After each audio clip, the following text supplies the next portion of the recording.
to my wrapped up. Nice. Looking at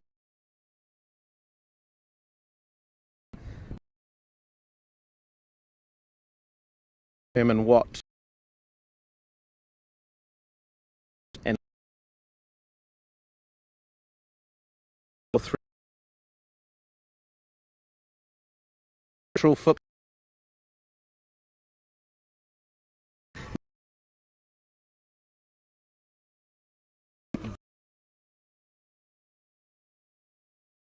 Eva Barry, McKinnon,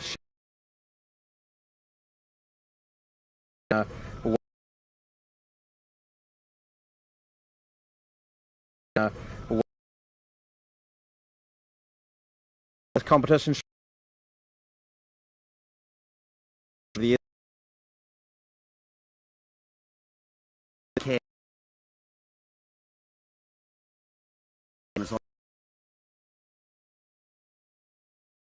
put a bit of it just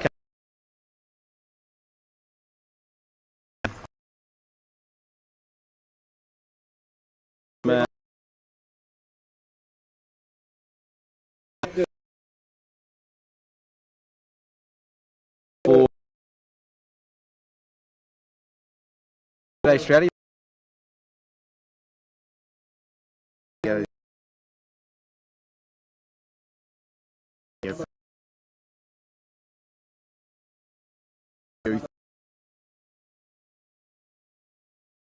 Yeah, I think the other teams. Coach.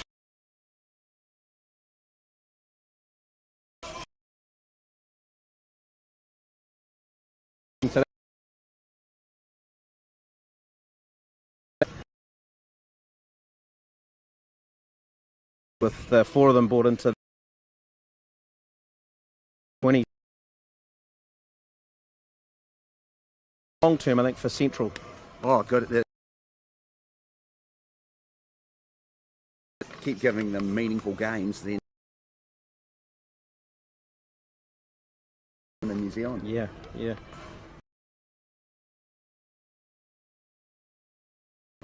Thank you too. And just if we reflect on the table at the and they put on a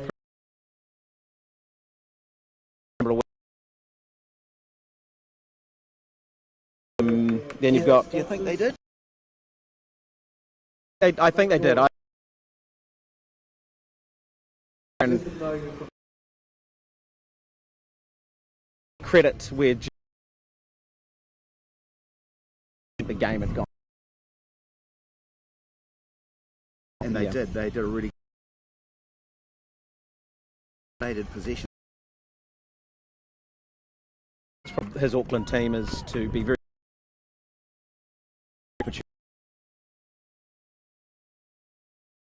the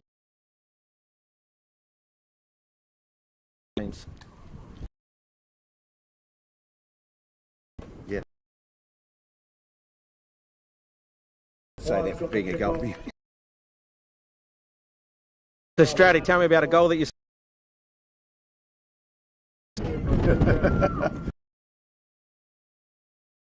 yeah, header in the I think it was on the bench. And I think it was a dive. That's brilliant. I didn't know that. To the game, so I didn't actually have. And here we go.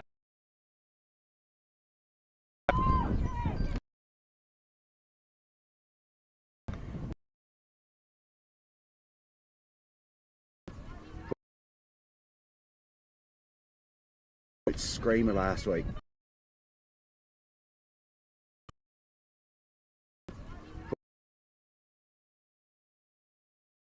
absolute screamer last week. Extension. That she has from the Dunedin technical side, which one?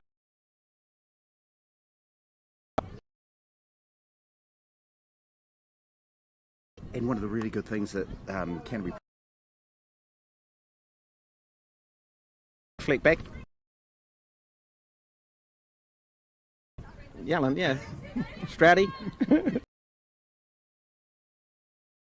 The gods make it that in terms of that final.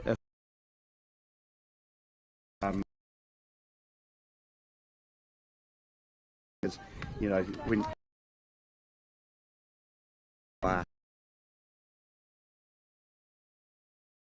has got to be a pretty deep in the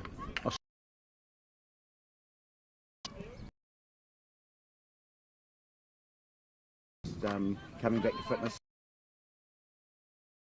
so she should be right. And a short season might. Every game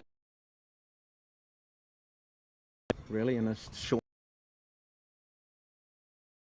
up a couple of weeks back. I suppose only played 2 games in terms of their keep. Northern game will be a biggie. Being one round rather. I think with 2 rounds, you get change a little thing, but I think initially, then have things are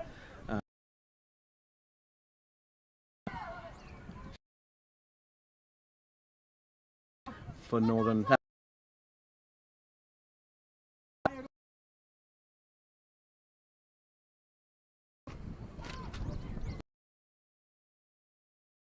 So Stroudy, who Ben, my boy, has been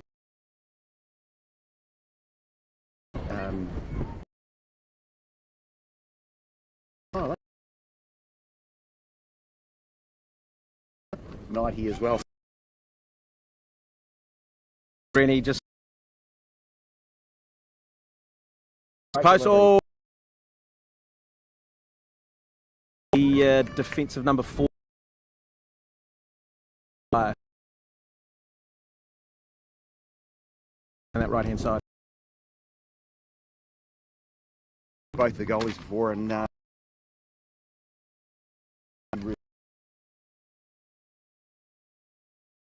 about it after.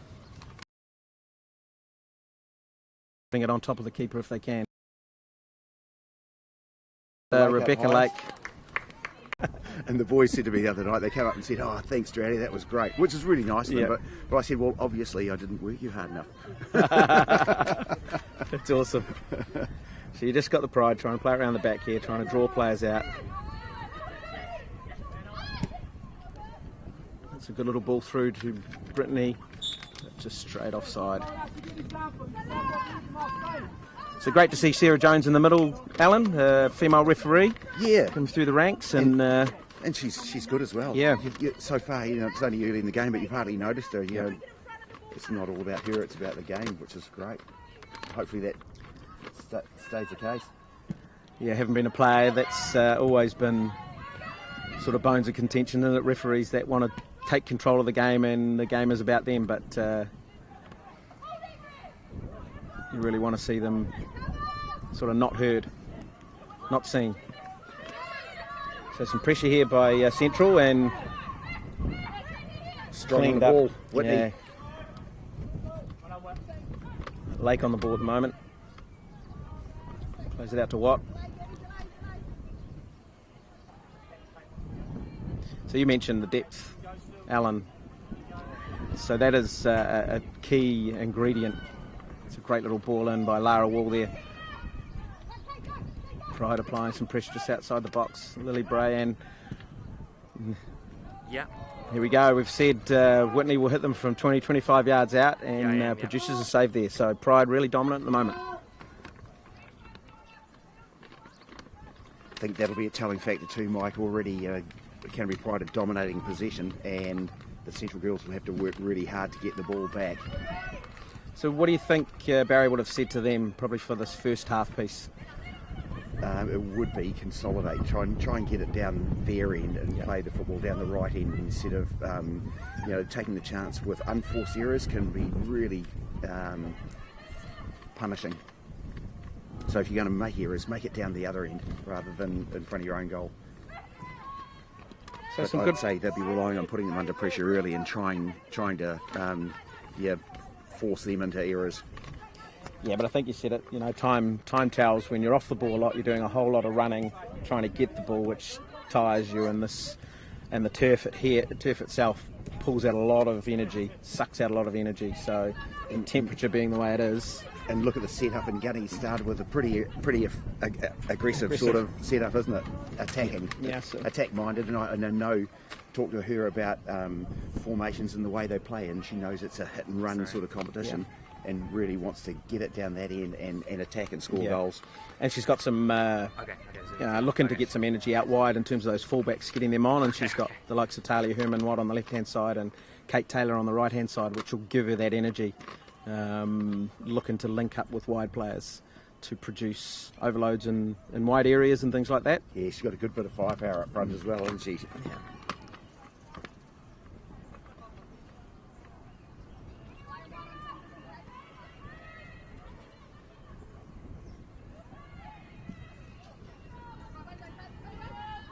So still 0-0 here in the ISPS WPL game. Canterbury United Pride versus Central. Central doing a good job forcing Pride back on a number of occasions.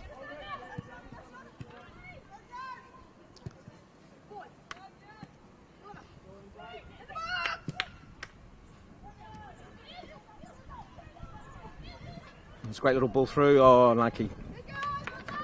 You can hear the calling from Alana Gunn on the sideline for early balls in and wanting numbers in the box. I suppose she's obviously doing a bit of work in terms of getting runners into the key areas to get shots on goal. Yeah.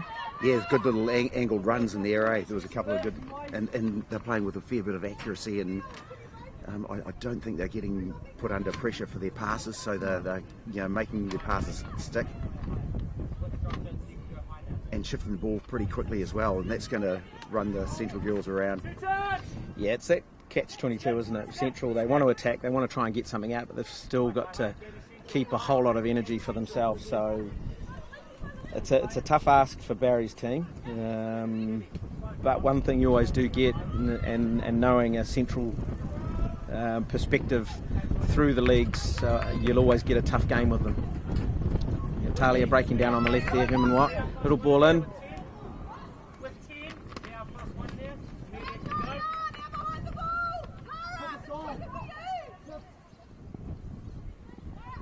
There's a great little through ball there from Rebecca Lake onto Talia, which produced that overload. I just heard Gunny's assistant Duncan Reid calling out 2-touch, so they're definitely looking to shift the ball quickly and move these girls around.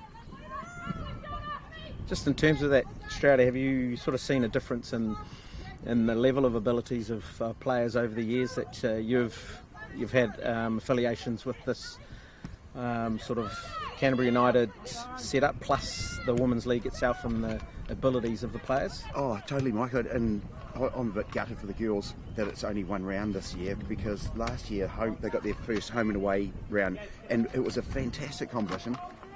Right the way through, and it gives chances like the young girls from Central lots more game time to develop and learn about the game, where this format with just one round is a bit hit and miss. But definitely after the 2-round last year, the women's game's getting better and better. Yeah. You know, the standard in the National League is better all the time. Absolutely. And you saw a little bit of a shot just outside the box from Amelia Abbott, but then you probably saw the intent of Central there to break early. They won turn the ball over and looked to break, but just the accuracy let them down a bit. So you can see the intent of both teams.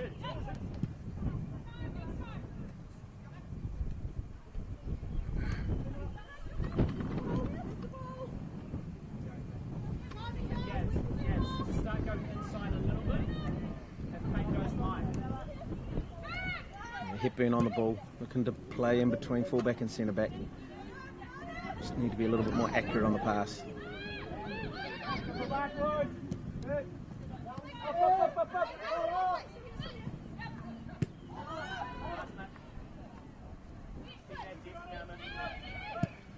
Oh, that's a searching pass. Herman Watt. Great little interception there from Florence McIntyre.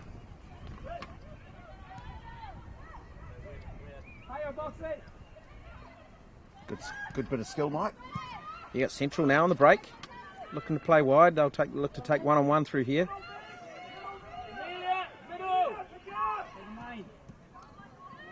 And again, it's just that accuracy, and you'll just see break. I think the keeper will gobble that up there. Well done. And Canterbury looking to get forward early, putting the ball into space and doing a bit of pace, eh? Yeah, it's good. But you saw Brooke Bennett coming out there, keeper for Central, doing a good job, mate, and getting a challenge in and winning a throw for Central. So really important for keepers to be really switched on in all phases. Yeah, well, the keepers are extra sweepers now, aren't they? They have to be good with your feet and be able to play out of your area.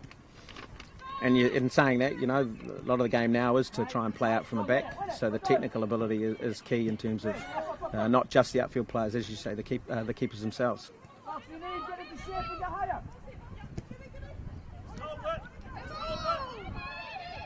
You have Gabby Rennie on the ball, but great defending by Central.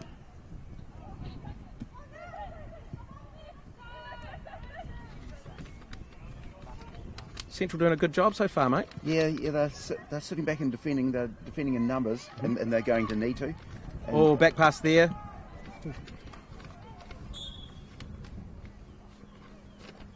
Offside from a back pass. Yeah, that would have been an interesting call. But mate, we're not on the field. We don't see what happened. So she got on the end of that and got away. She would have been asking a few questions, I think.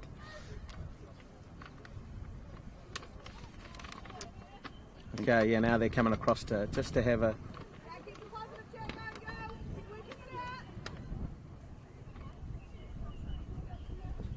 She's doing a great job, Sarah Jones. Yeah, so I think you might see a change in the call, maybe. No, it's interesting. She's got a multicultural sort of assistants as well, eh? With Andre from Brazil and Ralph from Scotland. Wow, well that shows the calibre of people we've got now in the country, or the cultural, the multi-diversity culture that we've got now. So I think there might be just some time issues. Sarah Jones gets us underway.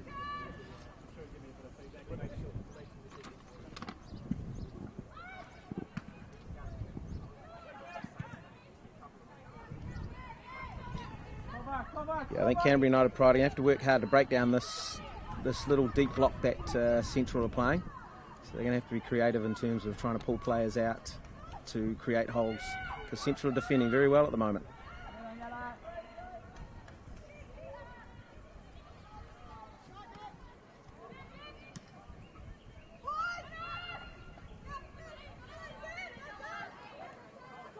And Lily Bray breaking through the midfield here.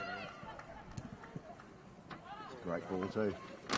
Gabby Rennie looking to put wide. She'll look to beat an early ball in. So just a little bit of quality breaking down Stratty. Well, you know, when the team is defending deep in numbers, the way to go is around them, isn't it? And then it is the quality of the delivery into the box is going to make the difference.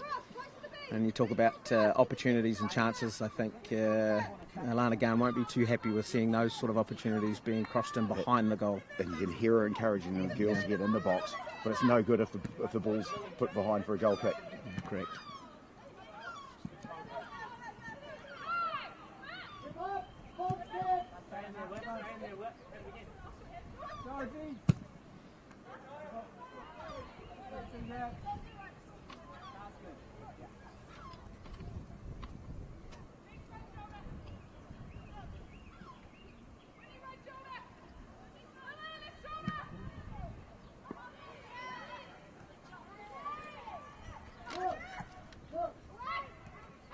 Central looking to break in behind, some pressure on the keeper.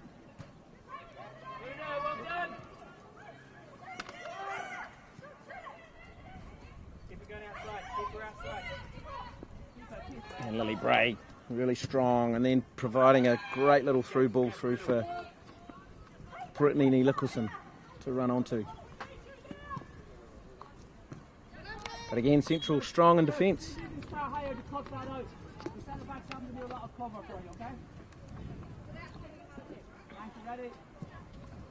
So I think what you're seeing in terms of Central, you've got two holding midfielders sitting in front and keeping everything nice and compact in front of the back four, which is making it hard for Canterbury United Pride to play through.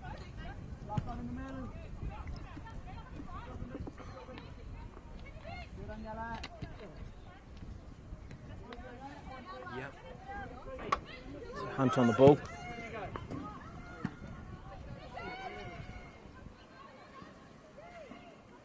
Okay.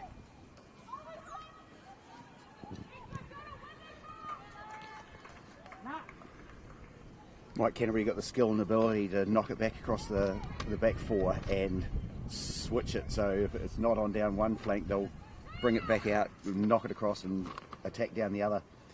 Yeah, and I suppose that just shows the level of capability and the quality of players that they've got in terms of not just the game itself, but thinking. If there's no options this way, they've got the thought process to now go and change the point of attack through, whether it be through playing through players or a big long ball. So you've seen Michaela Hunt trying to hit a couple of big long diagonal balls, which haven't come off, but keep getting encouraged to keep trying those sorts of things, because if one comes off, they break in behind and you never know what happens. So just a bit of an injury break here. Give us some time for the players to get some water, because it is hot here. It should be hot bouncing off that rubber turf as well, Mike. Yeah, so what does that do, Stroudy, the turf itself, in terms of the playing the game?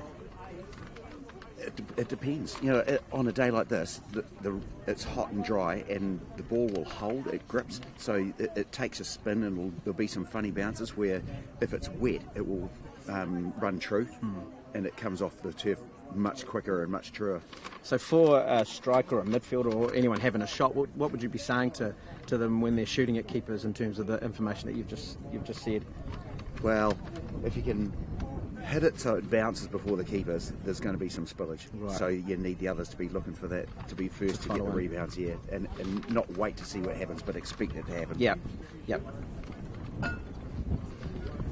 And we saw the central keeper Brooke making a save earlier on, and she did spill it.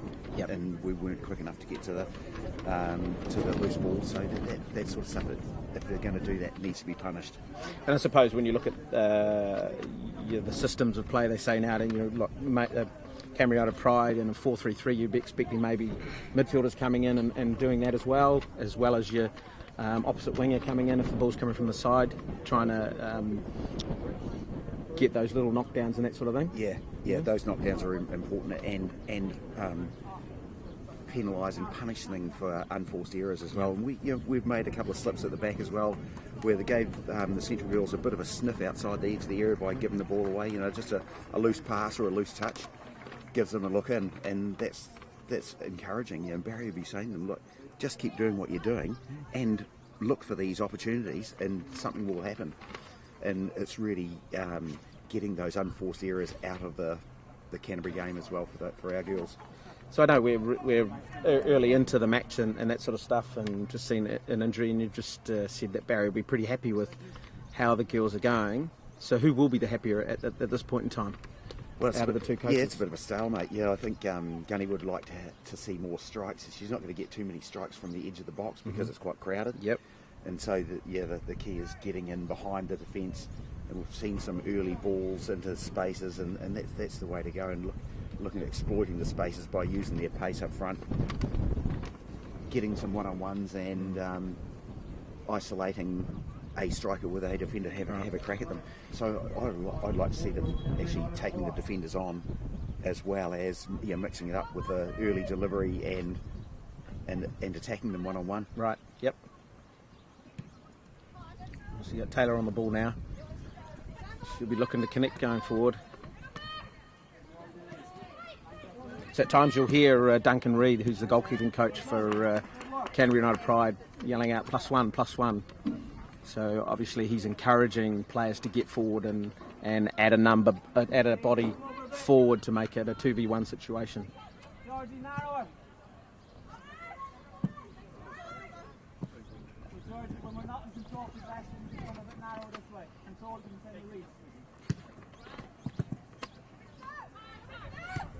You just see Central there, set up in probably a little bit of a 4-4-1-1 at the moment.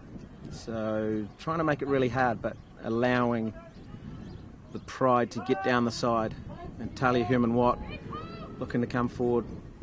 Close to Lara Wall, Brittany Lee Nicholson, and well cleared by the Central player there. Again, great defending. Yeah, did well.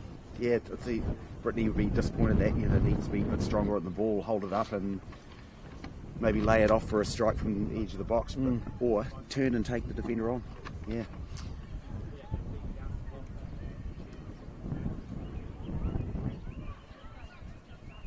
But still good attacking intent from Canterbury United.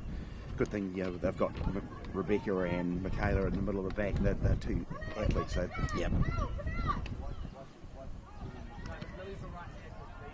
So in effect, you've had Rebecca Lake, who's represented the country at 17s and 20s, captained at 20s level. Michaela Hunt, who's captained her team to a Rita Fitzpatrick final win. So you've got some real steel and metal plus knowledge at the back there, which helps immensely, yeah? Yeah, they've got really good experience, and it doesn't mean they're old. They're still young players, aren't they? Very young. And Hepburn from distance. But the Central coach won't be too unpleased with that. He won't mind them shooting from 25, 30 yards out.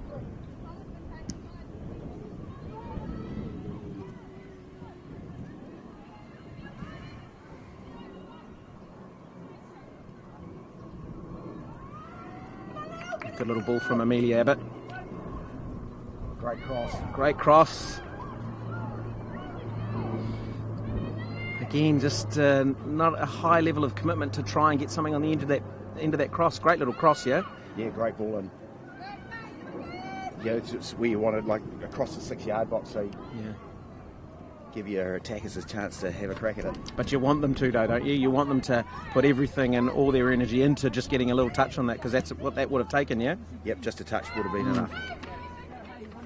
But good signs from Canterbury. Yeah, someone like a Mike Paul would have got on the end of that. Yeah, maybe last century. Maybe that's where you're getting a late run in from someone like a Annalie Longo. She scores a lot of goals from those sorts of areas. So again, it maybe shows the importance of someone like her to this team. But credit due, Central United playing very, very well.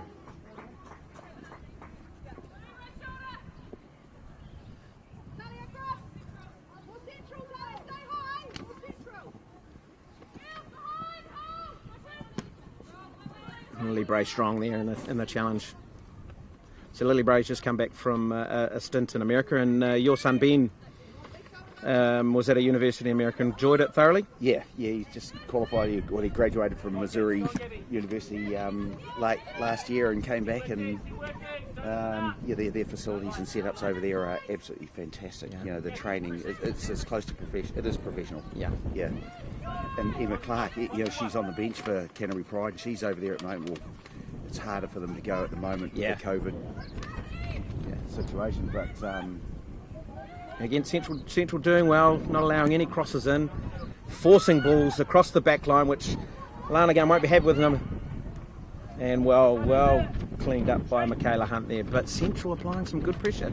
Yeah, they're looking to get forward when they can, and they've got some good players with some good skills, so they're going to have a crack.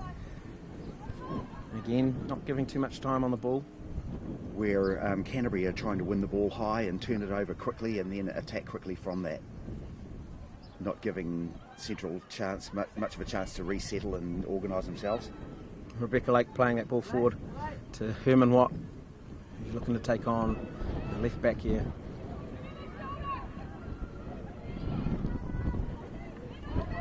Amelia Abbott on the ball. Some good football, Mike. There is. Kate Taylor will be looking to deliver here. Numbers on the ball. Lily Bray Good numbers on the ball, but again, great defending. Libre working hard and they're very industrious in the midfield. Kate Taylor's down. Not sure what's actually happening here. Do they kick it out? Yeah. Isn't that Murphy's Law? As soon as it goes out, she gets up and she's fine. Yeah. Took a bit of a knock in the head when she charged down a clearance from Central. So what do you do here? Do you give it back?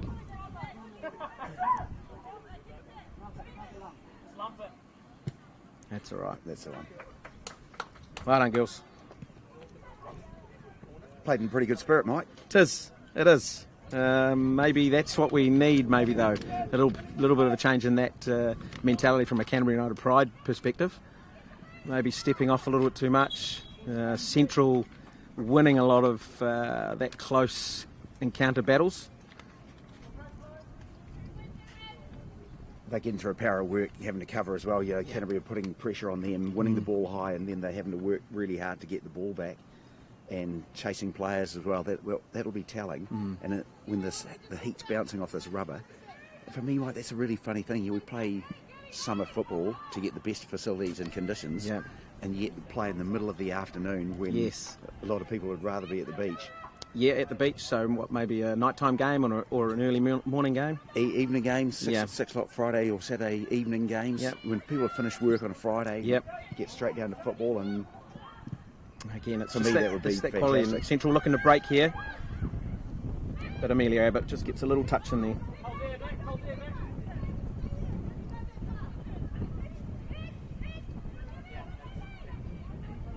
Yeah, and so far the Central keeper's been a hell of a lot busier.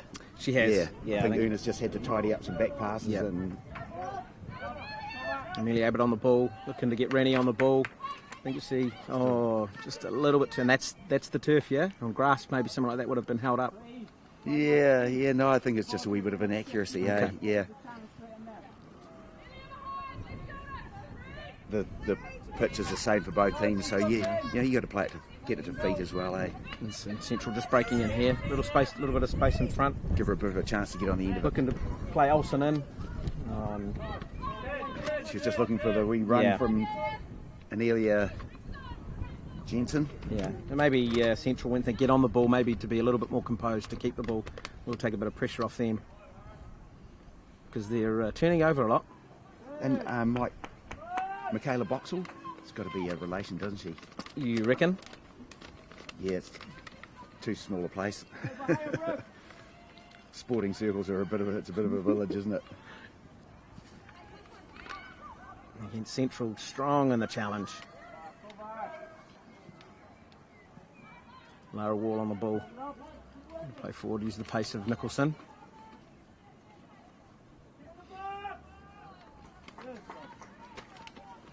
Mate, sitting up in this commentary, this temperature's really soared up. Must be about 25 degrees easy. I know, I put my jeans on, it was cold before, I think we both did.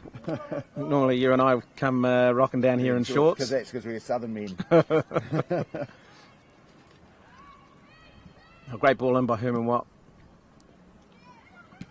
But well cleared again by Central.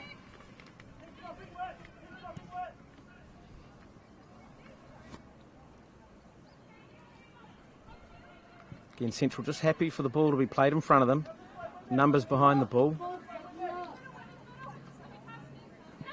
Barry's got them set up very well today. Just looking for that angled ball, isn't it? And that delivery is important. They've been threatening, but not quite.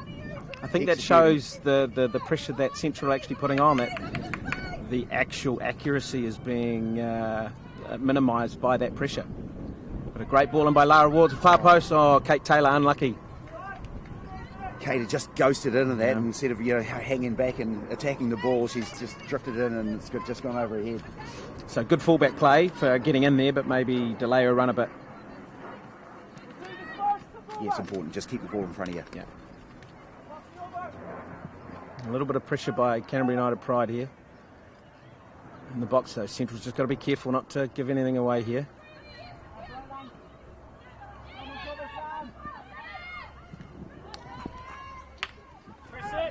Again, some good defending. And Central look to break. Central look to break through Anna Jensen.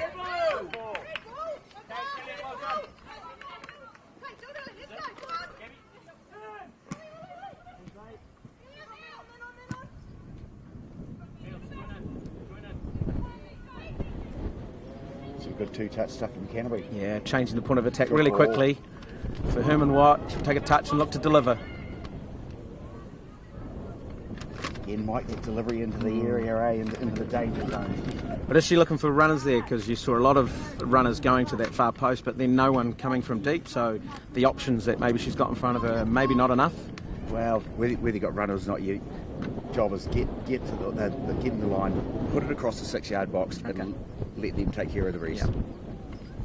So here we've got a corner here for Canterbury United Pride. All of the numbers stacked outside the 18-yard box. The keeper's got to watch the wind here.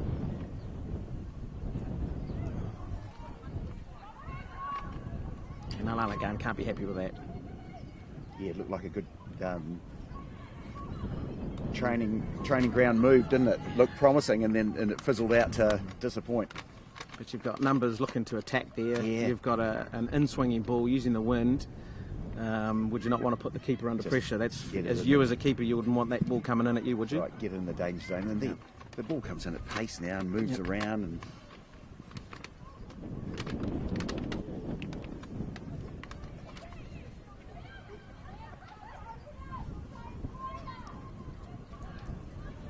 but again, I think that's that pressure asking, and here's Whitney Hepburn. I think you'll see her hit from here. Oh no, she stood me up. here's a chance. Chance, edge of the box. Great Great save. Good Brooke effort. Bennett, top hand save, but Brittany Nicholson asking the question there, but mate, top save, you'd be happy with that. Yeah, it was a good save. She did really well to get behind it and tip it away. It's a good strike and a good turn on the edge of the box. So that's probably the first real opportunity we've seen. Yeah. And that's all you want from your keeper, yeah? Something like that. Good effort on target, yep. Corner. Canterbury 3.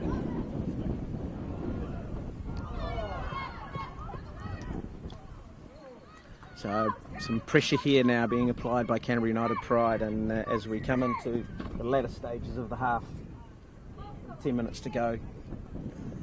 And they're turning the screws a wee bit, Turn Mike. the screws a bit, mate, and this would be a great time to get something on the board. Another set piece worked out. Again, Central United, just look at the numbers there, pushing onto the ball. Early ball in. Well taken. Gabby Rennie, well done in the box. She'll just look to hold this up. Great defending.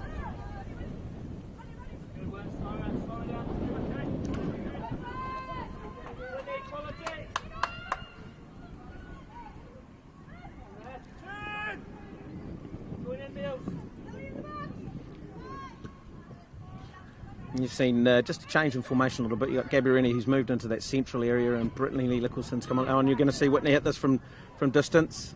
So she just hasn't got her radar. She's looking for her range, isn't she? But yeah, we've got Brittany Lee Nicholson now has moved out onto that right-hand side. But again, you know, great save from Brooke Bennett. We've got to really highlight that. And the central players in front, with the way that have been defending, just want to see that from a keeper, don't they?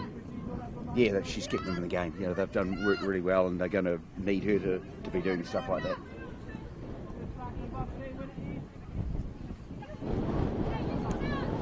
Amelia Abbott strong on the ball.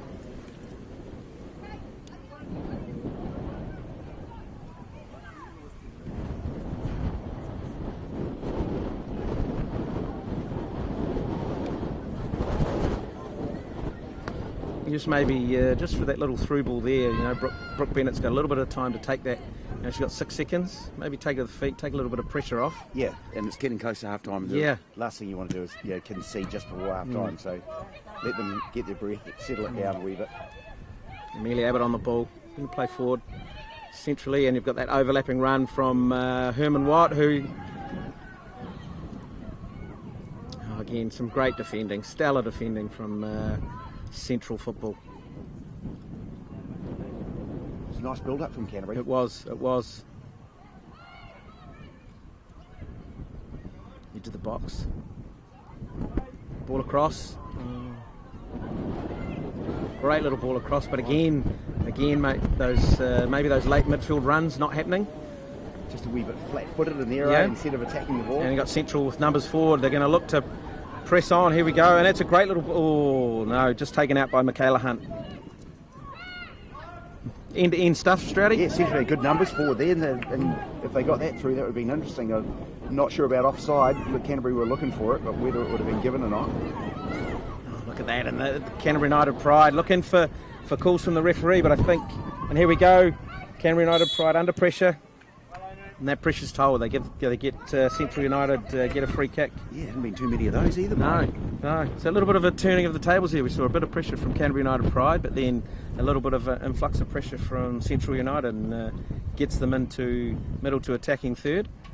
There's a wee bit of a breeze blowing, eh? You think that might be impactful in the second half when Central have got the breeze to their backs? Yeah, well, what would the message be from the Central coach as he goes in? Because you're only looking another, say, 5 minutes or so.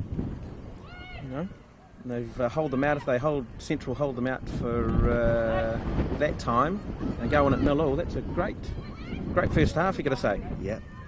But still 7 or so minutes in this half, anything can happen. You have it breaking forward onto Wall, and now you'll be looking for runs coming in. So you got that late run. Oh, and a keeper, well done again. Oh, but it's broken to Wall. Wall has a shot. Again cleared. So pressure there again. They seem to be getting a lot down that left-hand side, Alan. Yeah, they're attacking wide and getting some good angled balls and good feet, good accuracy, and looking to threaten, but it's just breaking down at that last pass or just that quality at the last ball. But a good little near post ball, and it's a great goal by Gabby Rennie. Ghosted it on the near post, and you're just talking about the quality of the ball in. And there it is, isn't it? Yeah. It made it look simple as well. Yeah, a little touch by Gabby Rennie, who's meant to be over in America at the moment in her US scholarship, but obviously can't get over there. Part of the FFDP, but Gabby Rennie ghosting in there.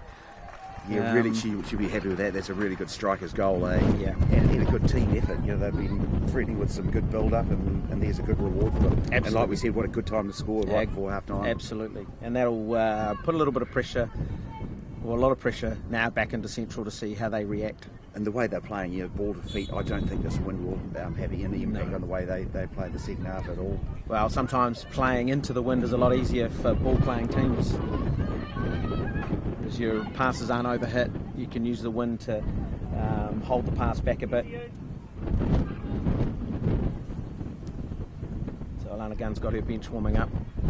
Still maybe looking at maybe some changes. We've got young Freya Lodge sitting on the bench waiting for her first impact into the ISPS Handa Women's Premiership, which is exciting for her. And one of your girls, Mike? Yeah, one of the Waimak Football Club's girls. We've got a couple of girls who are in the squad. Naomi Foot is a reserve goalkeeper, and Freya Lodge. But great to be contributing to the stocks that we have coming through from the Canterbury region. She's got good height, young keeper as well, isn't she? Yeah, yes, she has. I'm quite lucky because the Dragons train on Thursday nights and the Pride are training before them, so I get to watch a fair bit of their games. And you got Central she's breaking some really good saves at training as well, eh? Yeah, she's good. She's quality, and as you say, the height is something which is diminished a little bit within a lot of keepers. She's just young. Yeah, she's very young. Yeah, 16, I think. 15. You've got some players playing in other teams around the country. Yeah, there's a couple of girls playing for Southern, so they're getting some exposure in terms of the National League there. You've also got girls that used to play for the region, as in I'm going to forget her name now. Jeez, playing for Southern. Oh, it's senior moments, eh? Yeah, it is senior moment. And Gabby Rennie again. Oh, well done, Gabby Rennie. So a great ball through the midfield, but I don't think Brooke Bennett will be too happy with that. Ball just bobbled out of her hand, and Gabby Rennie just slotted home an easy go. So that's 2 for Gabby Rennie at the moment. So I'm thinking of Macy Fraser. So Macy Fraser's playing down south And I think a move for that was more so around getting herself in an environment which was going to put her under a little bit more pressure to extend her game a bit. So you got Canterbury United Pride 2-0 up. The last few minutes of this half, and Alana Gunn will be a lot happier now.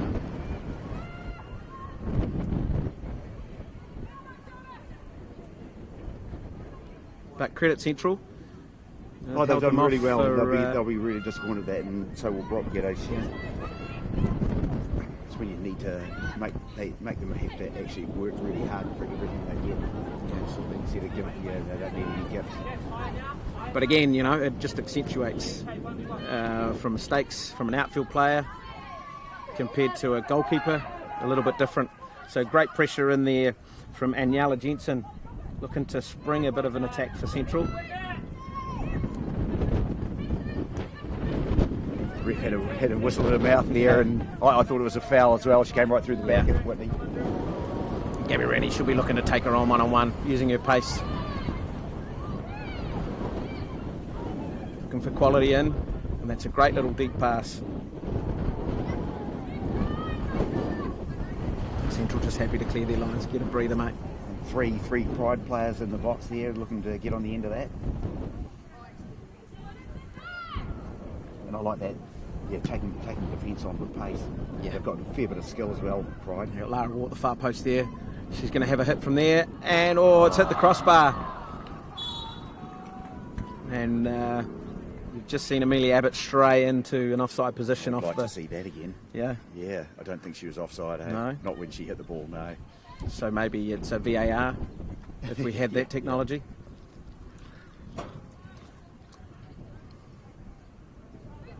So, mate, we're lucky to have crowds in the country watching sport. Oh, we're lucky. Yeah.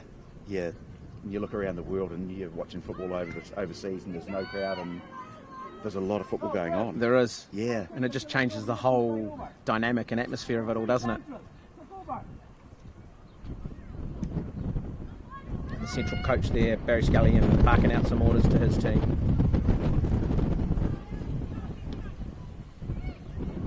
And I think you'll just see now Canterbury United Pride try and keep the ball a little bit more and try and pull Central out of position just through passing. They don't need to do too much more now. 3 minutes of added time, Mike. So there's plenty of time for another one. Great little pass, great little ball. Just rolling. Just over hit.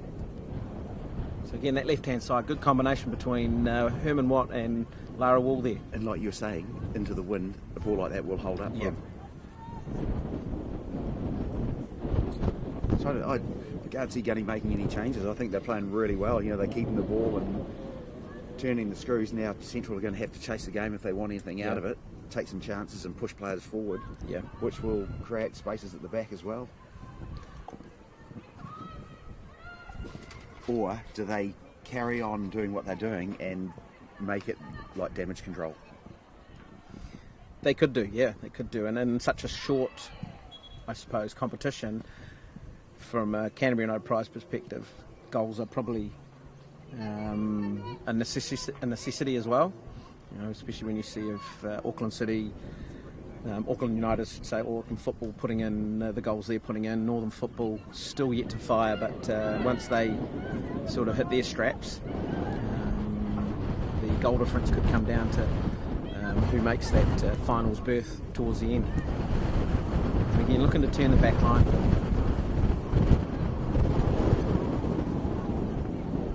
Amelia Abbott just looking to get into spaces in between the defensive line and the midfield line. And you've just seen a little bit of a change now. Amelia Abbott's pushed up and you've got Brittany Lickerson pushing into the midfield. I think for Canterbury United, just a wee bit of composure on the ball, and I think they've got a bit more time than they actually realise. Put your foot on it and just get it to feet and keep it. So what's been the difference in your mind so far? Between the teams? Yeah.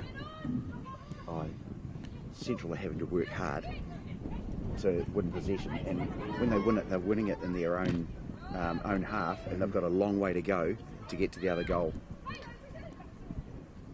Canterbury are keeping the ball.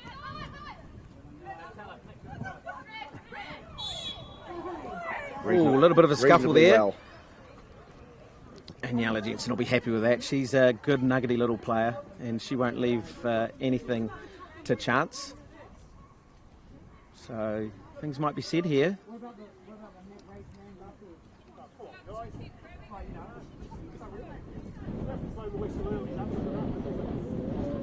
A little bit of communication on the bench here about that fracas that went by. What do you think of that? Well, the girl, Jensen, is holding Whitney, pulling her back, got her shirt, and she's not letting her go, and then Whitney's getting frustrated, so she's actually fended her off to get her away from her.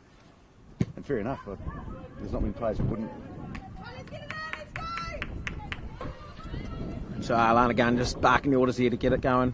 So she'll be wanting another one before half time. Good, adds a wee bit of bite to it as It well, does, doesn't mate. it? Yeah. On the field, and as you saw off the field, with the coaching staff having a little bit of banter between each other. And you're a fan of banter? Isn't that classic, two sides to every story? A little fracas, and that was nearly Whitney Hepburn who put that in the end, just before half time. So that's the end of the first half. Sarah Jones blows her whistle, and you have Canterbury Pride up 2-0. Deserving so far? Totally, yeah. It's pretty reflective of the position they've had, chances they've created. Just a shame for the goalie, who's made a couple of really good saves, to be, on the end of an error, which nature of the beast. When you make a mistake at the back, you get punished. Yeah. And it's highlighted more when you're the keeper. Yeah. Yeah, and what a horrible position. Yeah. And the messages from each of the coaches, what would you think they'll be saying? Gunny will be saying more of the same.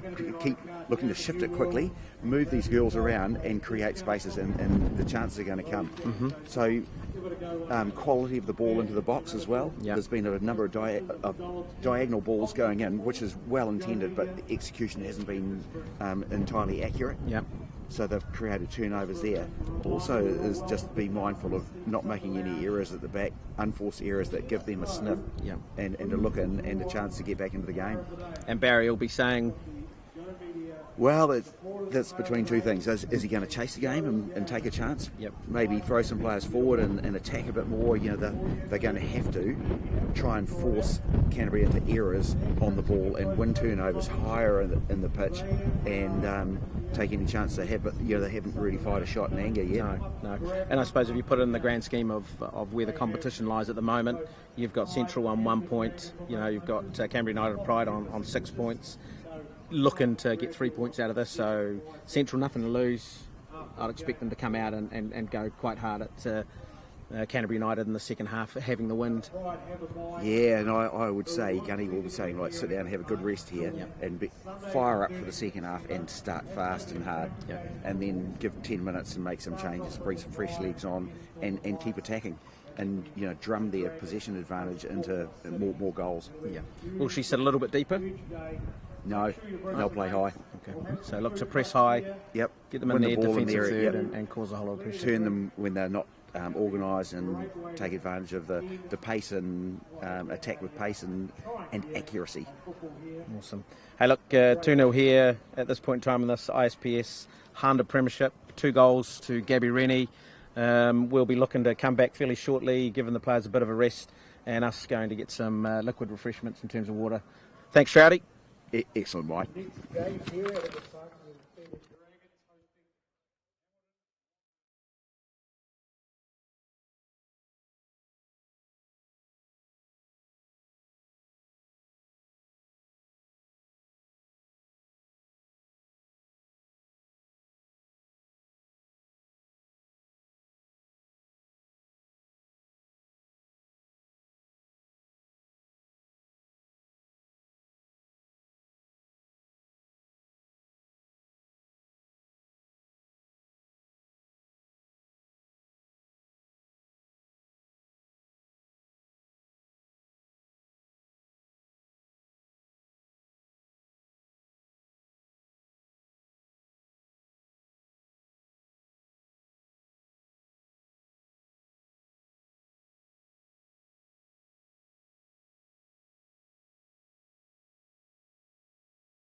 Welcome back to the ISPS Handa Women's Premiership.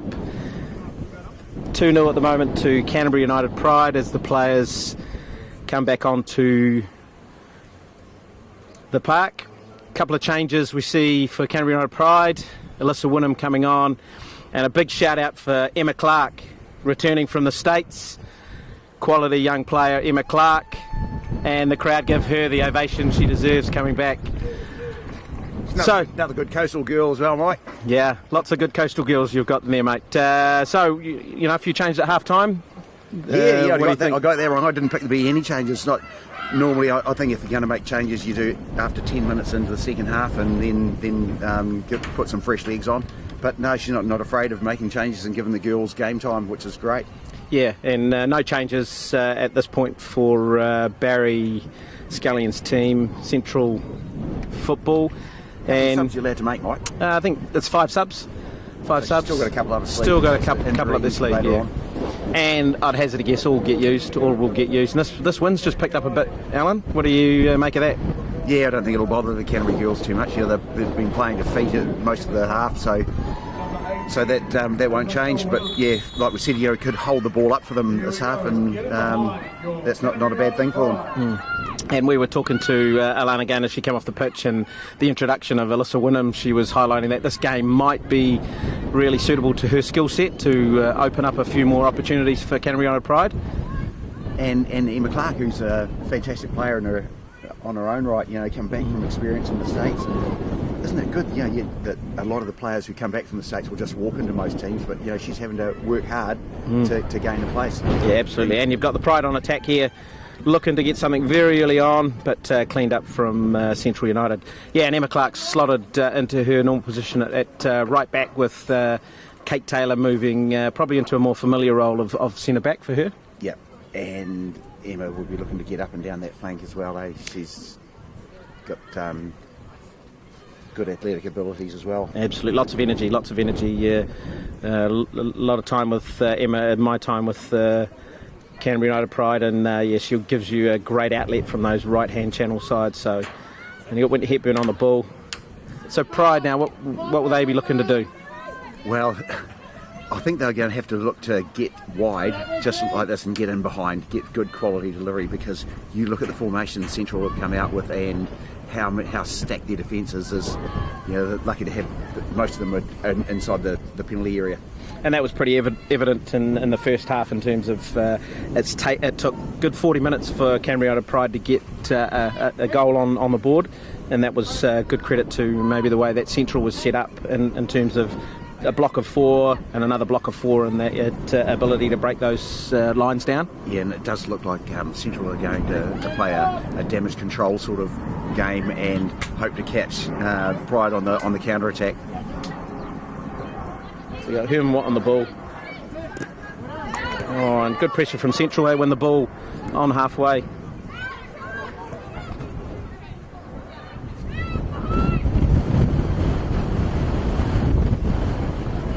So 2-0, is that a score that you can, I suppose, consolidate on, or will Canterbury United Pride be looking to get another one?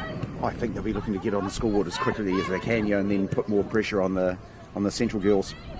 You know, goal difference is going to be, it could well count at the end of this. So you got Alyssa Wynnum running at the back line, and plays a good little ball through for Lara Will to put a ball across, but she was offside. But you just saw Alyssa Wynnum there just taking on the back line and slipping a ball through, which is what Alana Gunn was alluding to as we were chatting to her at half time. Yes, she's been prominent already, hasn't she? A good young player who established herself at Hawesville and then moved over to Coastal Spirit this year, and established herself as a good part of that network at Coastal Spirit. Well, I think part of that is that she's playing with some really experienced players and a really good setup for the women's football, and learning a lot at the same time. Not always a starter there, so it shows the depth of Coastal Spirit. Lara Wall on the ball out wide, looking to take them on. The ball inside to Wynnum. Wynnum taking the back line on, puts the ball across, and a great... Oh, closer than you get. but again, you saw Wynnum running at players there, put a little ball across, but just couldn't capitalise. Who was that? I think that was Brittany Lee that knocked it from close range onto the bar. So, And then got the rebound and just put it wide. It just skewed wide. So that's great attacking from Canterbury Pride as well. Get a one-on-one, isolate one-on-one, and go past them. so pretty, I suppose, respectable results through the last few years, Canterbury United Pride, yeah, in terms of this National Women's League or ISPS Handa Premiership now. They've done well over the years. What's been the success? Well, it's expectations as well, isn't it? You expect high standards and you expect to be there in finals, and they And you've expect got to be winning finals. Herman Watt on the ball at the moment, mate, putting a ball across, but well cleared. Sorry, Andrew. Stroudy. Andrew. Yeah, different sport. But the depth of the players as well, when you look at the players that are coming off the benches and the number of good Canterbury Pride players that are playing around the country. Lily Allfield playing for Auckland as well, and we've got players from Canterbury who are playing for other teams. Yeah. So doing some things right. Yeah. Still, and you can see a number of young girls kicking the ball about at half time as well. Yeah, absolutely. And also the game before this, you saw a youth competition or a youth game between. There was a foul on the edge of the box there. You saw Otago taking on Canterbury United. Canterbury United coming out on top there 8-0, but great to see a youth component to the league as well. Well, the Canterbury, a lot of the youth girls train with the senior girls, and that rubs off with them as well. So that's a fantastic thing, and great to see them getting some serious, significant game time. So a good opportunity here for Canterbury United Pride.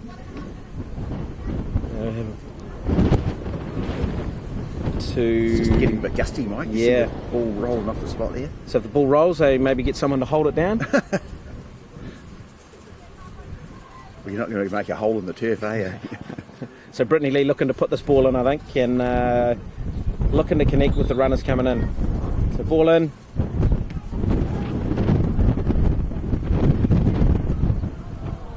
And a shot there from Brittany Lee, which just goes wide. But again, just Canterbury United asserting their dominance. Yeah, attacking at the right. Yeah, they're playing at the right end and attacking the goal. And I think this is something we spoke about in terms of the wind. It actually sometimes will help teams that want to play, and we've seen a number of balls that would have probably gone out in the first half have held up in the second half into the wind.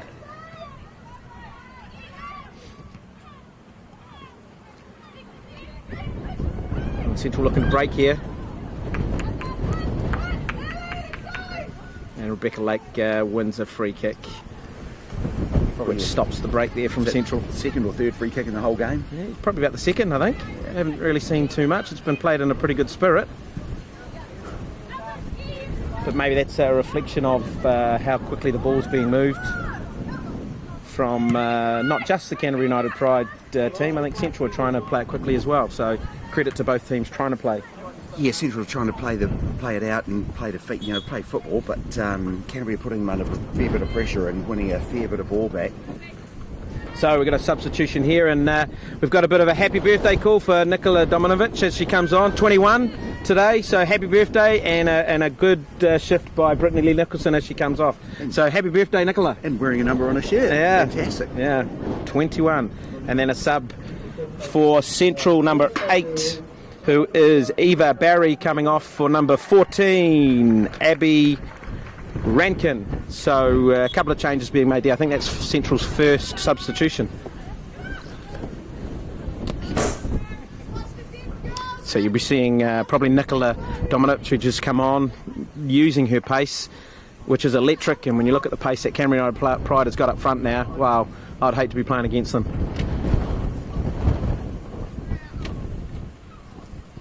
Lara Wall out on the left there, Nicola through the middle, and then Gabby Rennie. That's a defender's nightmare in terms of pace. So Central looking to get on attack from the throw.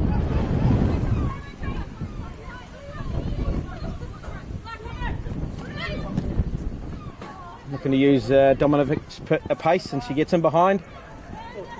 She'll keep going, driving into the box. Oh, shout for a penalty.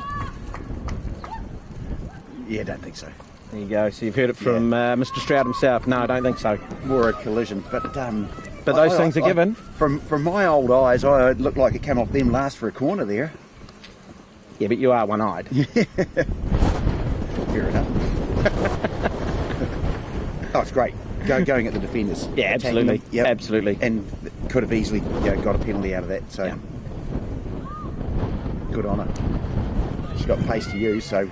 It's probably a penalty that would have been given in the English Premiership at the moment. Oh, there's all sorts, isn't there? Isn't there? Yeah. They're pulling out handballs from all over the place. Yeah. So unnatural positions. What do they call that? So Pride on attack now. Broken down again from Central. Shot from out deep from I think that was Lara Wool. So wins Canterbury United Pride a corner. So they're just relentless on attack. Yeah, they're having a go, aren't they? It's good. Yeah. And you think the way it's going, it's only a matter of time before they get number 3. Yeah, and I think once that happens, you'll see a little bit of maybe head dropping from a Central perspective. But mate, they've done well so far. Yeah. Still only 2-0, so all it takes is a little breakaway and they get themselves back in the game with one, and it's 2-1.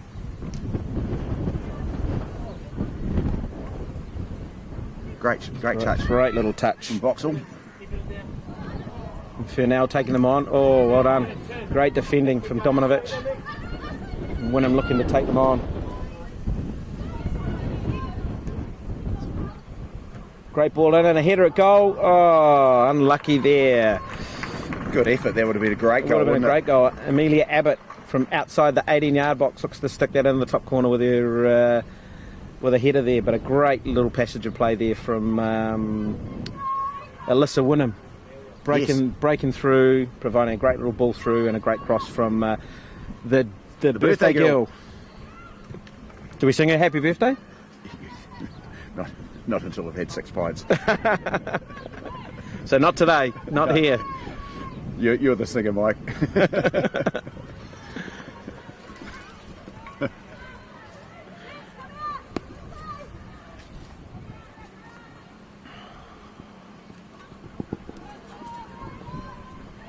Good turn. Amelia Abbott. Good ball across the penalty ball area. outside. You got Lara Wool hit onto her right foot. I'd hazard a guess, but great defending. Oh, Dominovic. Oh, good effort. A goal on your birthday would have been awesome. Would have been a great present, wouldn't it? Yeah, wouldn't it? And she struck that well. She struck it very well.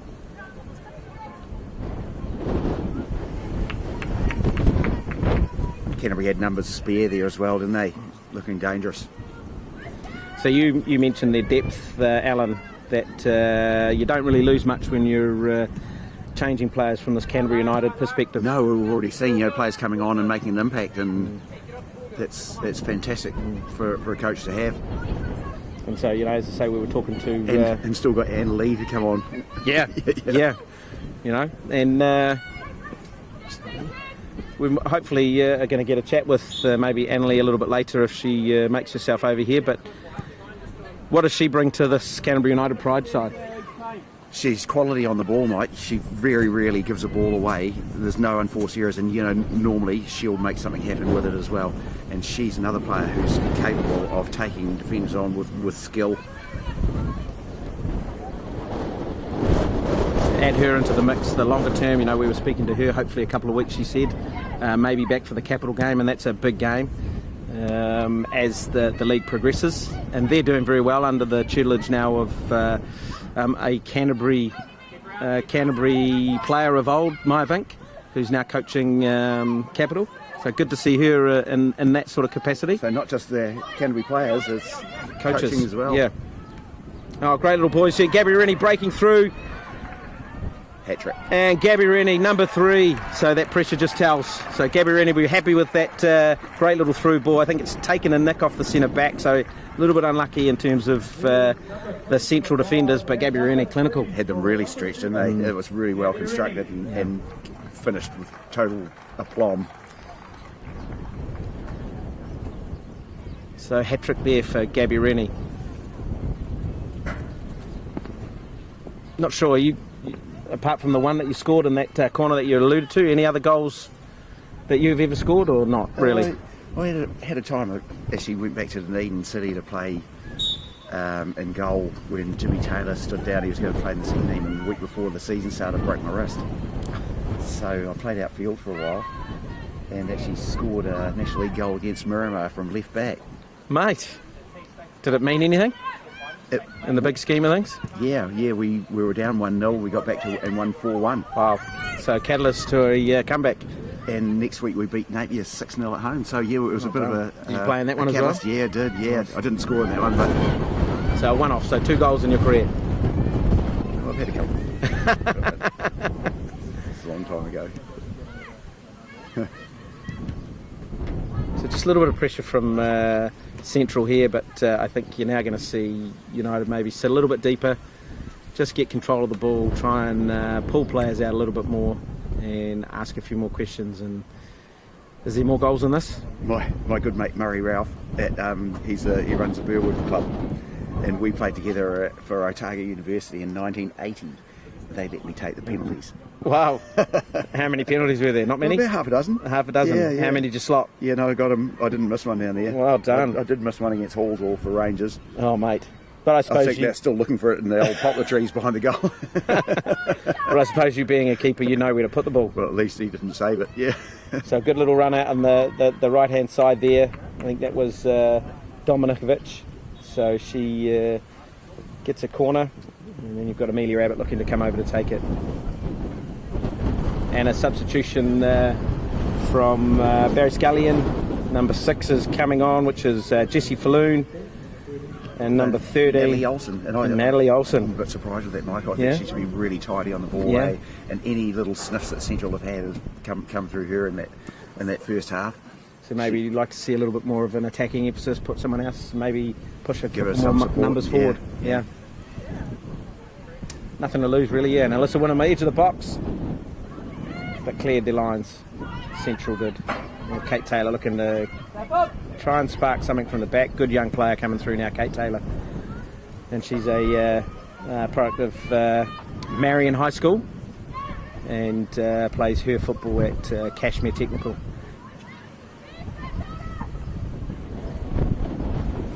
And the pace of Gabby Rennie there in a defensive moment helps clean up. And Pride just happy enough to go back to Unafoyle. Unafoyle, not troubled today, mate?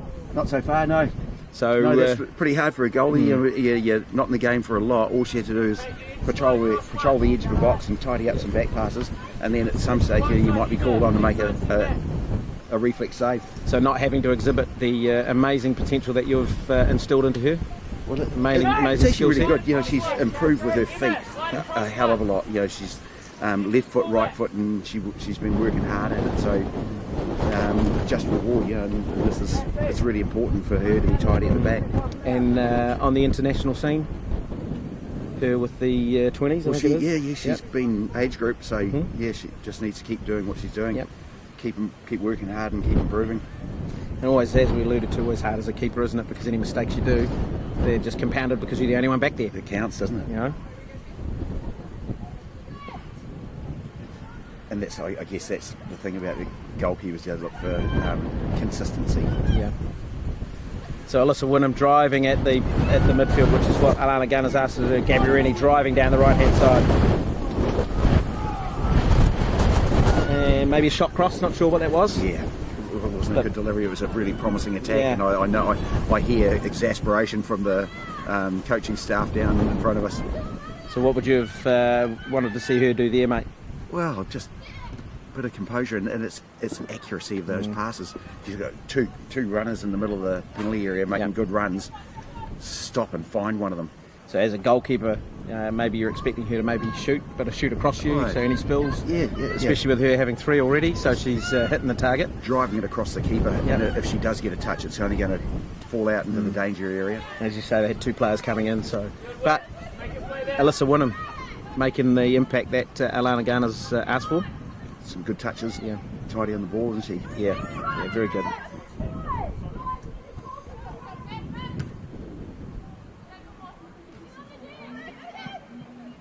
So when you talk about the defensive unit of Canterbury United Pride,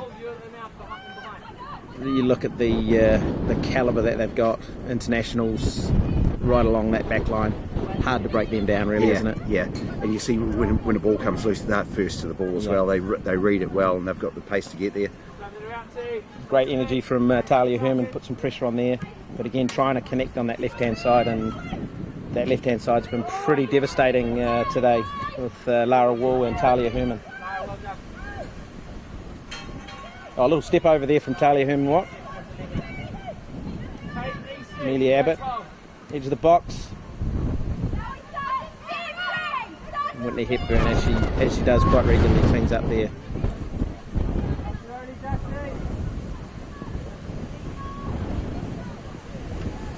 Maybe a little bit too much on the ball. Yeah. Well, don't get to say in the first half. Two touch. Yeah. Make the ball do the work. Yeah. Let them chase after it. And that's the issue you now face, isn't it, with Pride being up 3-0, start to overplay, and that gives opportunities for Central to maybe get something. Get your fullback dribbling the ball into crowded areas, getting the ball taken off, and then she's out of position, isn't she? Yeah. So we're against the better teams. Yep. So the winning's going to happen. Yep. Unless you got your ball, it's not going to make much difference, is it? No. And I think with the way Central's been playing, and as I say, credit to them, I think they've been fantastic today. If they got a sniff, then you could see something. But a great little ball through from Talia Herman Watt. Looking for some quality to come from Domit. I think Canterbury is starting to stretch the Central side, and they're putting real pressure on them. Yep. And then you now got a substitution here for Canterbury United Pride with Samantha Senior, promising young player coming through from Kashmir Technical, coming on for I think that's Amelia Abbott coming off, who's had a stellar game in midfield. Yeah, she's done well. She's had a good game. Yep. Again, you don't lose anything when you're bringing Samantha Senior on. She's a player who plays with energy, great positioning. She'll look to get in between lines and look to get in between players, and also look to get up high early. So good little substitution to have there. Great ball in from Emma Clark at the far post. Oh, and that was a great little volley. Great little passage of play. Emma Clark, great ball in, and Dominikovic on her birthday. Yeah, she was close, wasn't she? Yeah. Golly made a good save, good smothering save. And let's close range. Let's give Brooke Bennett some credit today. She's been outstanding, I think. But here we go. He's Central looking to apply some pressure. But yeah, I think the Central keeper's been outstanding today. Made some really crucial saves, which has kept the score to where it is.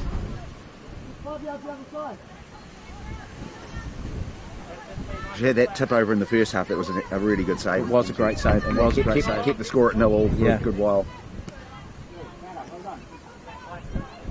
And you see Canterbury United Pride just playing around the back. I think this is the last probably a little bit of the match you're going to see in terms of it's going to stretch in terms of energy of both teams. A great little ball through. Here's Central United breaking. Number 11, Charlotte Lancaster. Oh, it's a great tackle.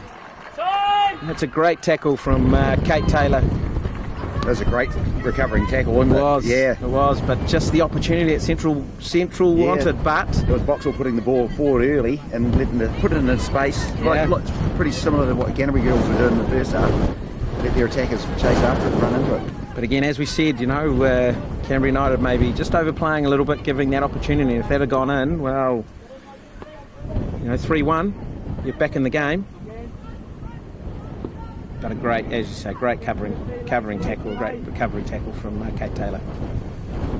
And one that had to be made. Yeah. And she did it clean as well, you know, without giving foul away. So you got the risk there of putting in the tackle, taking out the player, getting a card, they score. Changes the game, doesn't it? Changes the whole game, you know, down to 10 ladies. Here we go again. And here we go again, Central United putting on some pressure. Coach Barry Scullion will be happy with this. This time Rebecca Lake doing the tidying up. Yeah. Again, just that little bit of quality may be needed. But you can see just legs maybe fading.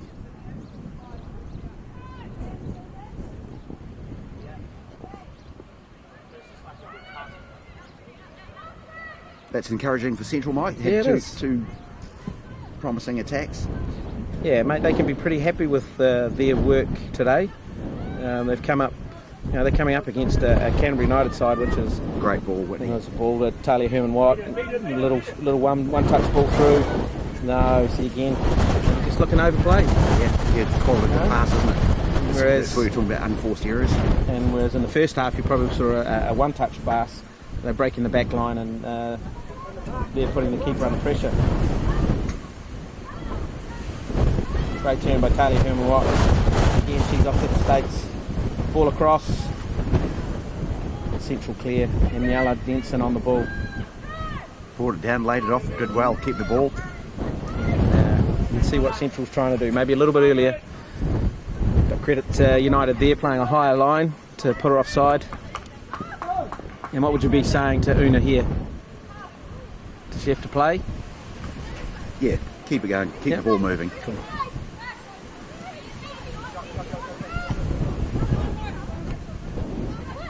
Get back into the two touches, keep the ball moving fast, but accurately. Yeah. Great little touch by Alyssa Winnerman with the turn. Just the tenacity to try and keep it, but oh well, that's. Thought it might have been a whistle there for Eva Barry.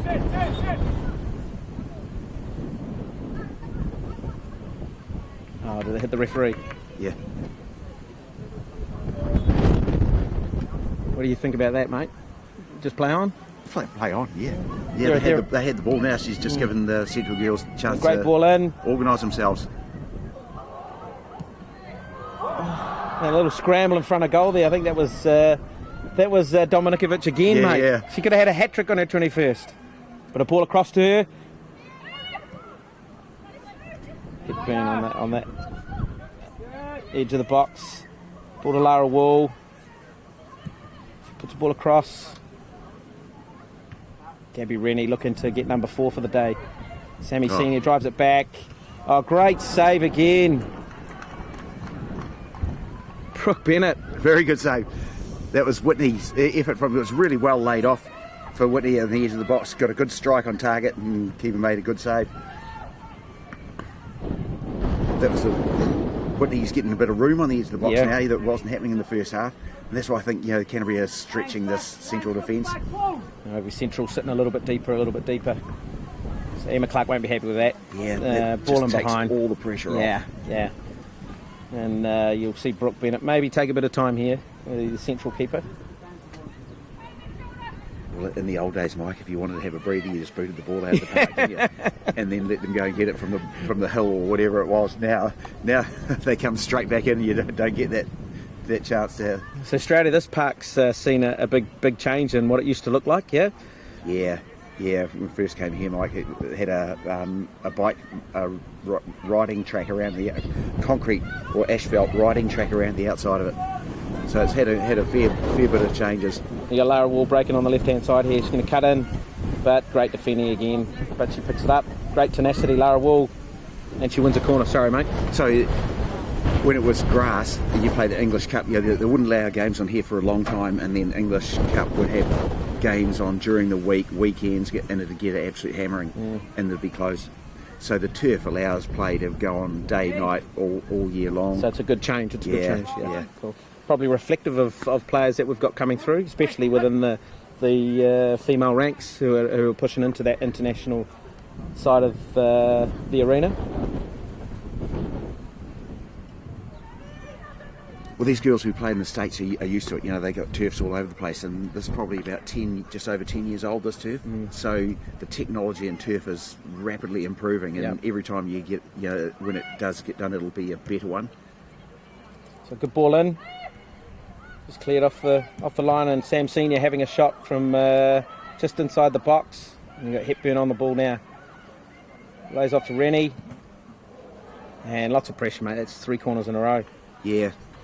Players have come on, Sam Senior, come on with an attacking intent and keep the pressure on the Central defence, haven't they? So you've just seen, alluding to at the start of the game as we were walking across around the new men's National League look up or make up. What are your thoughts around that moving forward? Not a fan, to be honest. Ball in Sam Senior. I love the National League. Yep. Yeah. Yep. Always have. So and it's current. Yep. Yep. I prefer, that I know FIFA want club-based competitions all over the world. Yep. But in New Zealand, provincial competition is the strength. Yep. And they should be making allowance for that. And National League stuff is really hard for clubs to sustain financially. Yeah. A lot of pressure on a lot of resources, and provinces have to be more financially sound than clubs. Yeah, and I suppose you see that in other sports. That's the makeup that they have. Yeah. So an NPC would be my preference. That's my wish. And then look at a stronger competition underneath it from a club-based perspective. Always having room for development leagues as well. Yep. So you might have an under-23 side as your reserve side, but you have dispensation for 4 players who are either coming back from injury or not getting a run in the first team. Yep. Who make a difference to the youth teams as well. If that sort of makeup comes to light, what are your thoughts around similar sort of thing should happen with the ladies' game as well? Oh, identical. Yeah, absolutely. Yeah. And home and away. Yeah. And then for me, you have your academies would be a Pride Academy for the girls and Dragons Academy for the guys. Yeah. With your elite kids, most promising kids training over summer. Okay. And still going back to their clubs in winter. Rebecca Lake makes strong at the back. She's been solid. She's made a couple of really good tackles, when she's been needed. So you've got a combination there, a pairing of Kate Taylor and Rebecca Lake, both international quality players. Kate Taylor under 17s, Rebecca Lake under 17s and 20s. So that in terms of your team makeup is huge. Yeah. So a few substitutions now we're seeing. So number 12 coming on, Grace Smith, and number 15 will be coming on as well, which is Holly Klinsman. And number 7, Georgia Furnell. I think she's been very, very good today. And number 9, Michaela Boxall. Mate, you're a fan? Yeah, she's done well. She's been really good. Yeah, very, very good. Mate, they can be proud of what they've done today, I think. Yeah, and like she shows that no player's happy coming off, eh? Nah, of course they're not, mate. Yeah. Of course they're not.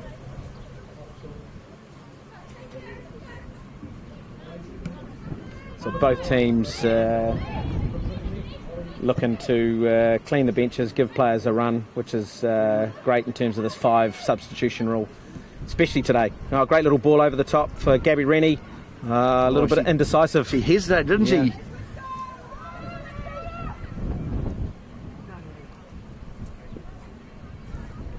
Good skills in tight situations. Yeah. But you'd like to have seen Rennie maybe drive onto that ball and have a hit. I think we talked about the turf holding the ball up, and I think that was the case where it hit the turf and it bit and held up rather than came onto her. And Rennie on the ball, looking to deliver the ball. Great little ball in, but sound defending again. And again, Whitney Hepburn. It's a great tussle there between her and Aniela Jensen.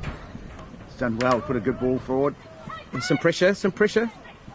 But Kate Taylor cleaning up well. Kate's done well there, yeah, That's really well. And now no pressure. Now they can play. But Aniela Jensen for Central, been outstanding today, I think, as well. Lots of energy. She's been putting herself out there from a midfield perspective. You're always wanting midfielders to get on the ball, yeah? She's had to work hard, for everything she's got. Did well to shrug Whitney off the ball there. Yeah. So size comparison, Whitney's a tall, uncompromising player. Aniela quite petite, but it doesn't matter about size. Your aggression always helps in that sort of respect. So again, Aniela on the ball. Aniela Jensen looking to play forward. A little bit of a burst from Central here. And ball just looking to roll out. No, she keeps it in. Well done. Good tackle, but maybe a little bit earlier, and that would have seen Central break. Yeah. So great to see, mate. Central not giving up, coming right to the end.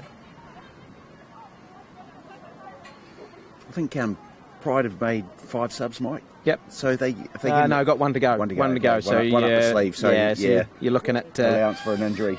Young Freya Lodge with hopefully going to come on soon, and she's been briefed by Alana Gunn. So she's going to get her opportunity. So I'm pretty sure it'll be her first taste of ISPS Handa Women's Premiership. So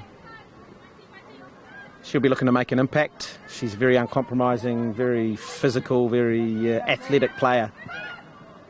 Taylor on the ball. To Emma Clark.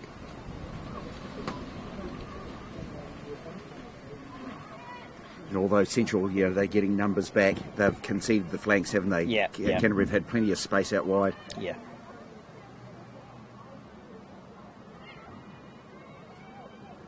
Strong on the ball by Gabby Rennie.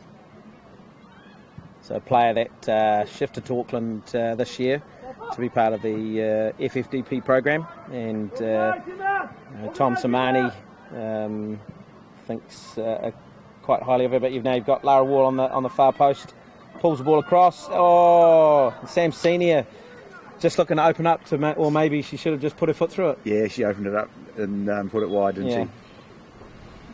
Actually, that was Talia Herman-Watt. So just leaning away from it a wee bit. Yeah.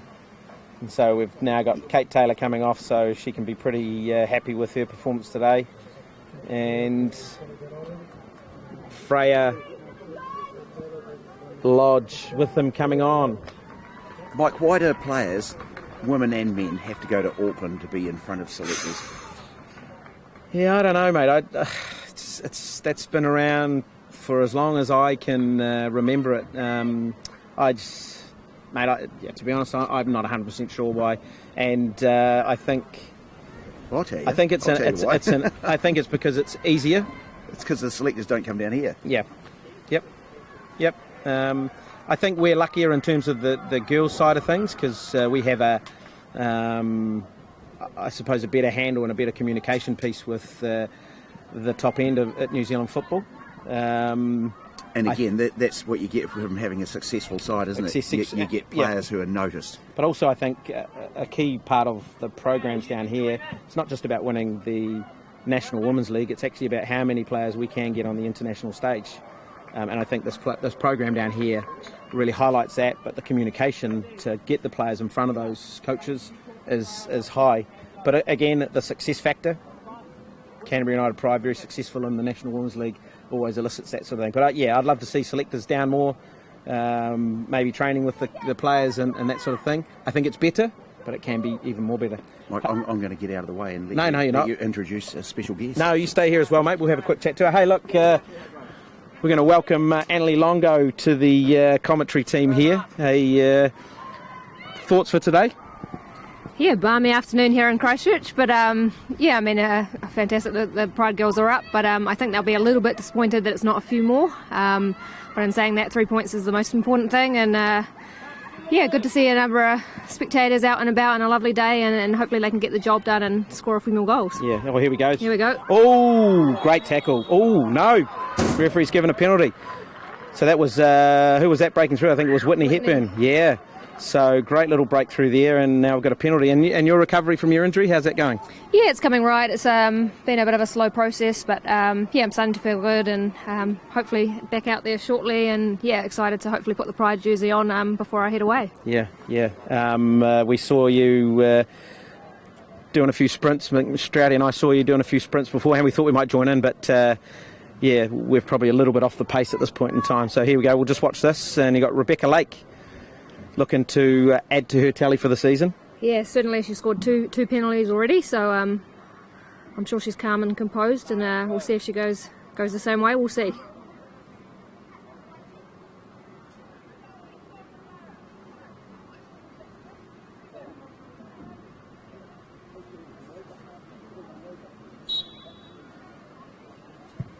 Oh, and Rebecca Lake, uncompromising there, eh? Absolutely, class finish into the corner. So we were just talking about the things you don't lose when you're making substitution, and it's really evident from the bench as Alana's brought on all of the bench, and you don't lose too much. Yeah, absolutely. I think that's what we pride ourselves on, is giving girls opportunity, and I think you've seen that this morning. We played a Pride development team earlier against Southern United, and yeah, I think it's fantastic, the depth that we're trying to grow, and really take a step forward and create more players and get more players into those national teams. So yeah, Gunny does really well at that. She wants players to have the opportunity and get minutes and really drive that, personal development. And hey, look, let's look at Central. I think Barry can be pretty happy with what his girls have put out there today. Held you guys to 0-0 for close to 40 minutes. Yeah, absolutely. I think they look very organised. They've got 2 solid lines of 4 and 2 girls up top that work very hard. So, yeah, full credit to Central. They've worked very hard. It's a big park here at English Park. It's huge. So as the game goes on, it starts to open up. But I think they can be really proud of the commitment and the work effort they've put in. And I think they'll think maybe a couple of unlucky chances they might have had. But certainly. Great ball in. Ooh, that's in. And Lara Wall coming to finish up, and that's 5, yeah. And nearly Nicola could have, we're just saying, her 21st birthday today, she could have slotted that one there and maybe had 4 already, but Lara Wall following up there from a great cross-in, I think it was from Emma Clark. She'll be happy that you've said our 21st birthday. It's actually her 25th. A 25th? So, a little bit older than that, but I think we'll claim the 21st for her and keep her young. That's funny, because she said to me 21st, winding me up. Well done. Hey, look, what's on the future for you in terms of international, in terms of future football focus?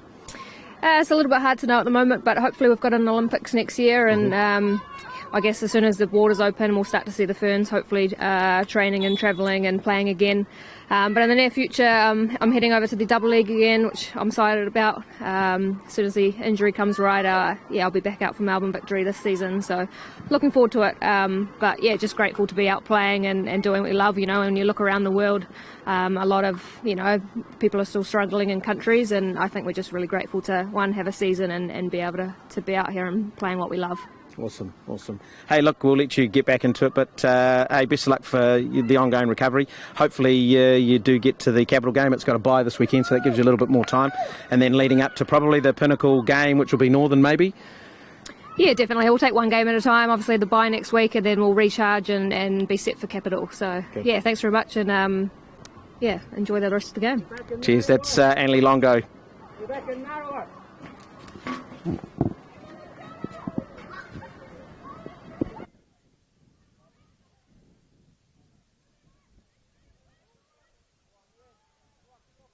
Now we've got Central breaking, little ball in the middle. Can Central get something from a... Oh, no, the linesman's put his flag up for offside. So great to talk to Annalie there, mate. Yeah, she's a treasure, isn't she? Yeah.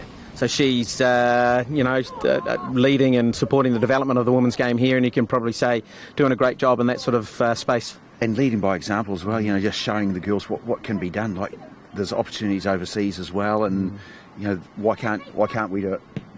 Yeah, great to hear she's got a contract again for the W League because in all essence that's the league I suppose she should be playing at, that professional side of things, but she adds so much. Here we got Central breaking. Some great defending there from...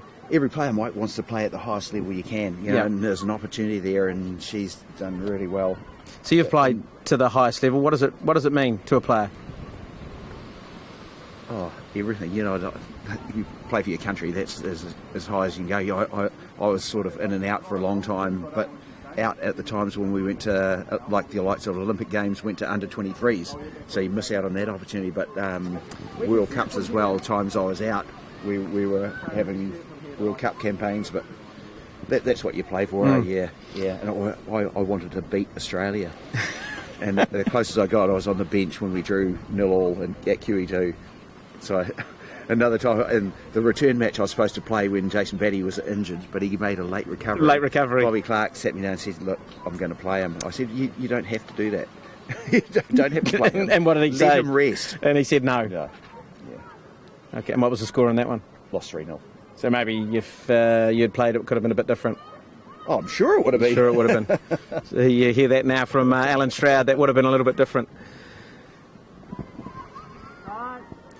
So yeah, here at English Park, watching the ISPS Handa Women's Premiership, Canterbury United Pride up now, comfortably, what are we looking at, 5-0.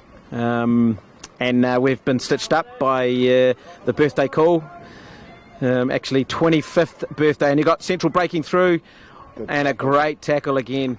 Another good tackle from Rebecca Lake. She's been there when she's been needed, hasn't she?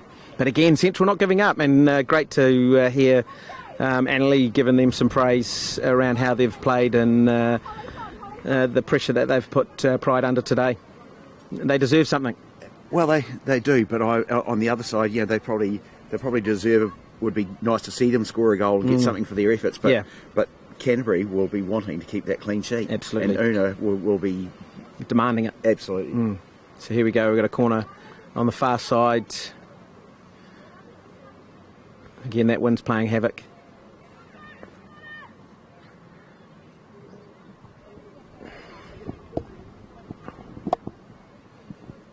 Ball in. Right to the box.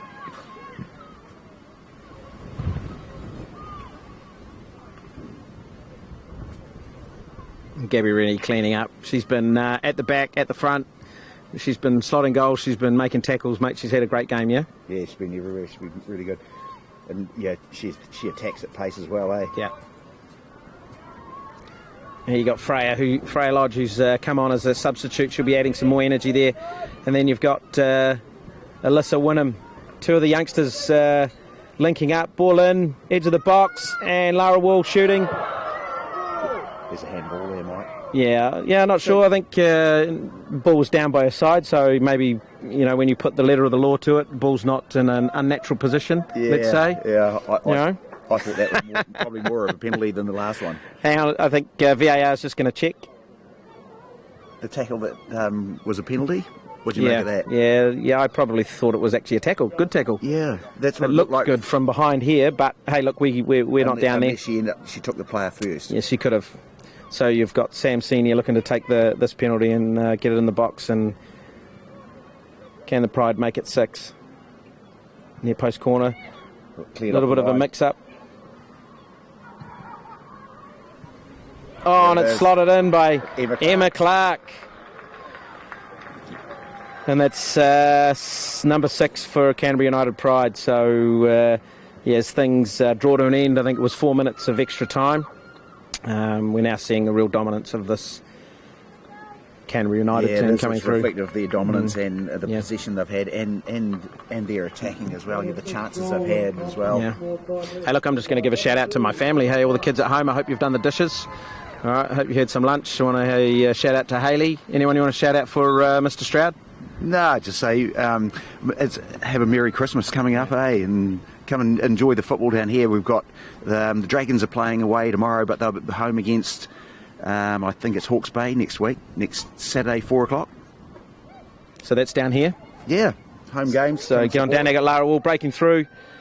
Can she make it 7? A bit of a heavy touch, but the keeper's done really well. Well done. So yeah, what are you doing for Christmas? I'll be home. It'll be a beach Christmas for us. Nice. Kiwi Christmas at the beach, and it's really nice having all the kids home as well. And being home from the States, and George's at Wellington doing landscape architecture at Victoria University. So it's great having a family Christmas day. Awesome. Nothing like it. Yeah. Awesome. So we've got Sam Senior just about to take this corner. I think again she'll be looking to place this in and around the 6-yard box for runners coming through. Ball driven in, 6-yard box, and now Rebecca Lake flicks on. She deserves a hit. She deserves something today. Well, she got a penalty, Mike. Oh, she did. Yeah, sorry, yeah. She took it well too. It's one of those moments again. That's two for the day. I've got to maybe see someone. It happens. It doesn't get better.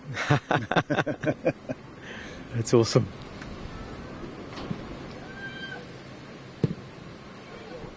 Alyssa Wynnum.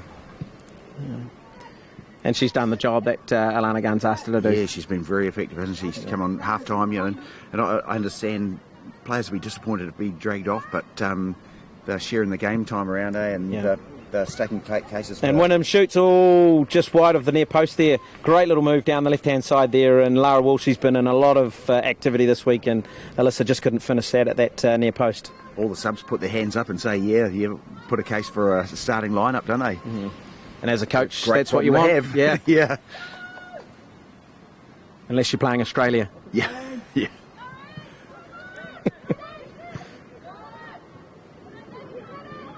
Australia. And little ball in. Oh, Ooh, strong strike there, and Herman Watt looking to get on the ball, to deliver. Ball across in the far post. Here's Rennie for number 4. Oh, Gabby Rennie. But Lara Wall picks it up, puts it back across. Rennie with another opportunity, and then it's cleared off the lines by a central player. isn't it great? You know, they're up 6. They're looking to really hammer it home, aren't they? Right till the end. Well, and that's it here. Sarah Jones calls an end to the game, and it's a congratulations to Canterbury United Pride, which take the game in a comprehensive 6-0 win over Central United. But Central United can be pretty happy with their performance today, though. Yeah, they hung on as long as they could, didn't they?